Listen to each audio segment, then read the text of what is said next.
Yun lang po ma'am, pag nakaupo lang po ako ma'am. Pag nakaupo ka Yes, lang. Alright. So, yun ang yun dapat palang iniiwasan mong posisyon. Huwag ka munang uupo kasi sasakit siya. Alright. Ngayon, nung finally inilapit mo na sa Healing Galing ang iyong kondisyon, sa Antipolo branch ng Healing Galing, Sa ano po ma'am, bali yung tanong-tanong ko, sa Mina lang po ako pumunta ma'am. okay. Si Ate Glyza Jimeno Yes, ma'am. pala ang naturopathic practitioner na nag-advise sa'yo na ang natural operation natin para sa varicocele ay yung hot seats bath. Yes ma'am. Okay. Sa hot seats bath po, mga kapatid, kinakailangang umupo ang pasyente, no, sa banyera kung walang bathtub at hanggang pusod ang pinakamainit na kayang upuan ng pasyente. So, hinahalo po yung mainit na tubig at tap water para doon lulubog ang pasyente, no? At naka-Indian seat para magkasya. Sa banyera ka ba? Yes ma'am, sa banyera, tapos lagi nilalagay ng mainit ng tubig yung pagka halimbawa maligam-gam na may asawa ko namang laging... May assistant ka pa, ha? Okay. Dapat po kasi mga kapatid, sa loob ng 20 minutes, no, na soaking period habang nakalubog sa banyera o sa bathtub, no, ay laging mainit yung tubig. Kaya yung sinasabi ni Albert na ina-assist siya ng misis niya na dinadagdagan ng mainit, no, yung tubig doon para sa loob ng 20 minutes ay ma-maintain yung mainit na temperature. Yes. Pero pagkatapos ng hot seats bath procedure na yan, for 20 minutes, pag-ahon mo, sino naman na naghahaplos doon? Bali, Si Mrs. pa ba? ma'am, hindi naman po ma'am. Palitan naman po kami. Ay, si Mrs. din naghihilot. Grabe naman, naglalambingan kayo at the same time. Kasi po, dapat sinistimulate ng Healing Galing oil mula dun sa scrotum, pabilog, around the scrotum, for 20 minutes. Pero very gentle lamang.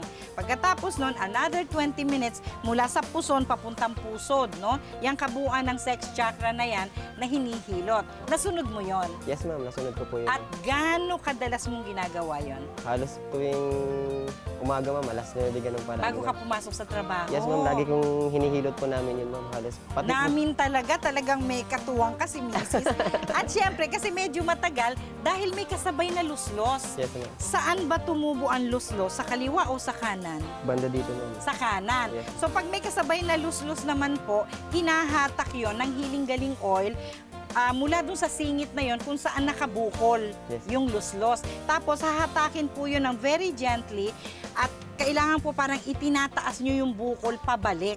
No? Sa ospital, madali lang yan. Parang sinusungkit lang nila yan eh. Yes. Tapos, tinatahian ulit para hindi lumuslos ulit. No? So, sa atin naman, sa naturopathy, the Healing Galing way, hilot very gently, no? Hanggang sa maisauli mo. Yes ma'am. Okay? Tapos, nag-supporter ka na. Yes ma'am. Ayun. So, masunurin ka pala. Kung kukumputin natin ang mga araw na ginawa mo itong natural operation para sa varicocele, mga gaano ang itinagal, Albert?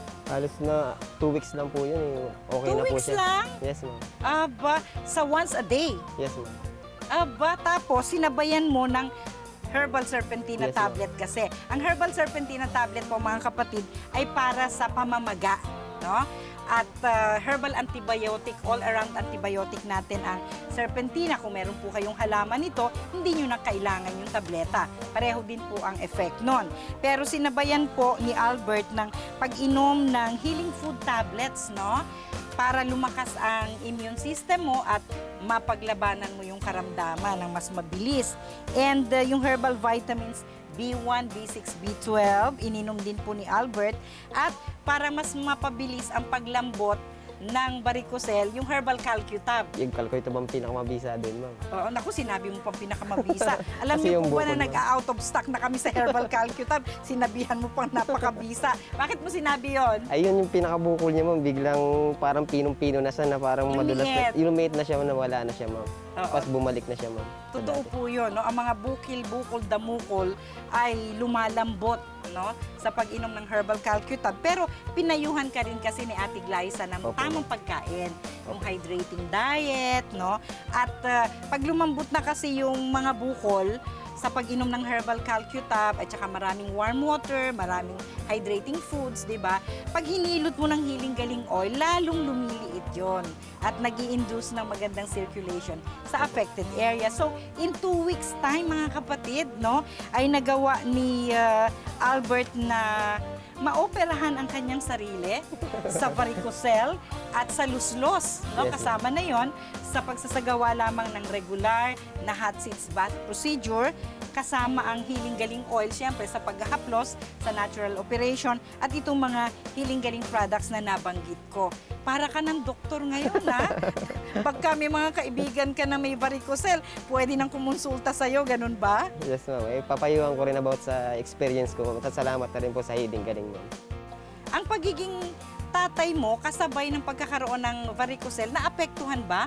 Halimbawa, naging masungit ka ba? Yung nabawasan ba ang pag-aasikaso sa pamilya dahil dun sa sakit mo? Nag-aalala lang ako palagi, ma'am. Bakit? Siyempre, pagka paano na pala, ma'am. Pagka halimbawang napabayaan ko, ma'am, paano ng pamilya ko, ma'am. Okay. Maraming salamat, Albert, ha, sa tiwala Yes, mo Opo, sa ma'am. Healing Galing. At I'm sure maraming natuto, no, Yes, ma'am. ng mga kapatid natin. At huwag pong mawala ng pag-asa kung may varicocele sa pamilya, sino man, kay tatay, kay kuya, sa mga binatilyo, no?